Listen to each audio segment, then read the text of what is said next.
सोने चांदी कीमतों में महीने के पहले दिन यानी 1 जून को गिरावट आई है। एमसीएक्स पर शुरुआती कारोबार में सोने चांदी की कीमतों में गिरावट देखने को मिली है। अब एक्सपर्ट ने सोने चांदी की कीमतों को लेकर एक बड़ी चेतावनी दे दी है। एक्सपर्ट ने ऐसे 10 कारण बता दिए हैं जो इस हफ्ते सीधे सीधे सोने चांदी की कीमतों पर असर डालने वाले हैं।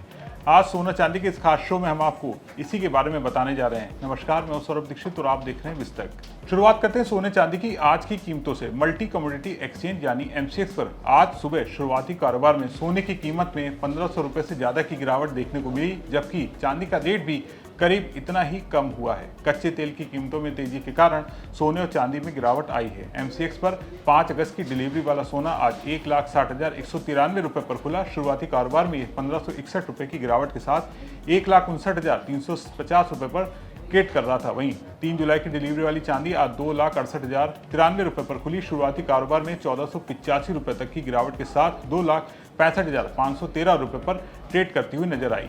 सराफा बाजार की बात करें तो यहां भी सोने की कीमतों में गिरावट देखने को मिली है। रिपोर्ट्स के मुताबिक 24 कैरेट वाला सोना 820 रुपए की गिरावट के साथ 1,56,220 रुपए पर था। इसी तरह 22 कैरेट वाला सोना 750 रुपए की गिरावट के साथ 1,43,200 रुपए पर आ गया। अब बात करते हैं उन 10 कारणों के बारे में जो सोने चांदी की कीमतों पर सीधा असर डाल सकती हैं। एक्सपर्ट्स का कहना है कि यूएस ईरान शांति वार्ता की प्रगति, कच्चे तेल की कीमत में उतार चढ़ाव, macro economic data, global equity बाजारों की चाल, महंगाई को लेकर चिंता, केंद्रीय बैंकों का रुख, रूस यूक्रेन तनाव, अमेरिकी डॉलर की स्थिति, पीएमआई और जीडीपी और रोजगार से जुड़े आंकड़े और आरबीआई की मौद्रिक नीति पर फैसला, ये सब सोने चांदी की कीमतों पर इस हफ्ते सीधा असर डाल सकते हैं। एक्सपर्ट के मुताबिक फोकस यूएस ईरान के बीच शांति वार्ता की प्रगति पर रहने वाला है। युद्ध विराम और बातचीत की अवधि 60 दिन और बढ़ाई गई है, मगर परिणाम पॉजिटिव रहता है और सेफ हेवन डिमांड घटने से तेल और सोने की कीमतों पर दबाव आ सकता है। इसके अलावा नए हफ्ते में निवेशकों का ध्यान अमेरिकी अर्थव्यवस्था और लेबर मार्केट पर रहेगा, क्योंकि आर्थिक आंकड़े फेड की ब्याज दर नीति को प्रभावित कर सकते हैं। एक्सपर्ट का कहना है कि हफ्ते की शुरुआत में मैन्युफैक्चरिंग और सर्विसेज पीएमआई डेटा पर भी नजर रहने वाली है, जबकि हफ्ते के अंत में ईयू के GDP, US non farm payroll के रोजगार के आंकड़े भी अहम रहने वाले हैं। आपको बता दें कि सोने में साल की शुरुआत में तेजी देखने को मिली थी, लेकिन पिछले कुछ हफ्तों में मुनाफा वसूली और वैश्विक कारणों से इसमें गिरावट आई है। इस साल जनवरी महीने में सोने ने अपने ऑल टाइम हाई लेवल को छुआ था।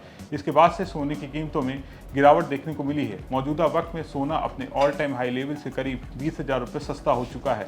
चांदी की बात करें तो चांदी में सोने के मुकाबले ज़्यादा उतार चढ़ाव देखने को मिलता है। ये अपने ऑल टाइम हाई लेवल से काफ़ी नीचे आई है। चांदी ने जनवरी महीने के आसपास 4,20,000 रुपये के अपने ऑल टाइम हाई लेवल को बनाया था।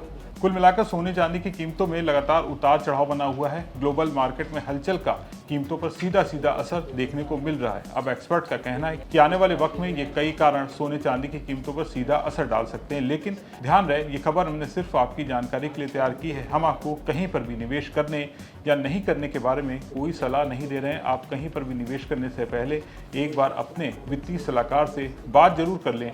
आपका एक्सपर्ट की इस चेतावनी पर क्या सोचना है, कमेंट करके बताएं। वीडियो पसंद आया हो तो उसे ज़्यादा से ज़्यादा लाइक और शेयर करना ना भूलें और बिजनेस जगत की तमाम बड़ी खबरों को देखने के लिए बने रहें विस्तक के साथ।